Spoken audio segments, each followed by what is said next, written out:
როგორ იკითხება ეს სიტყვა? გაიმეორე ჩვენთან ერთად. სორიზო. კიდევ ერთი. სორიზო. შენიშნე, რომ პირველი ეს იკითხება ს. მეორე ეს იკითხება ზ. და შუაში არის ორი р. ამიტომ უფრო ძლიერად უნდა წაიკითხო. კიდევ ერთი.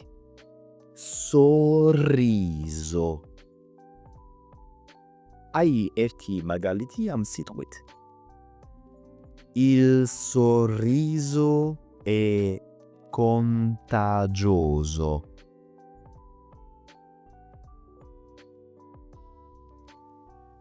ახლა დაწერე კომენტარებში, რაზე გაგეღიმა ამ ბოლო დროს.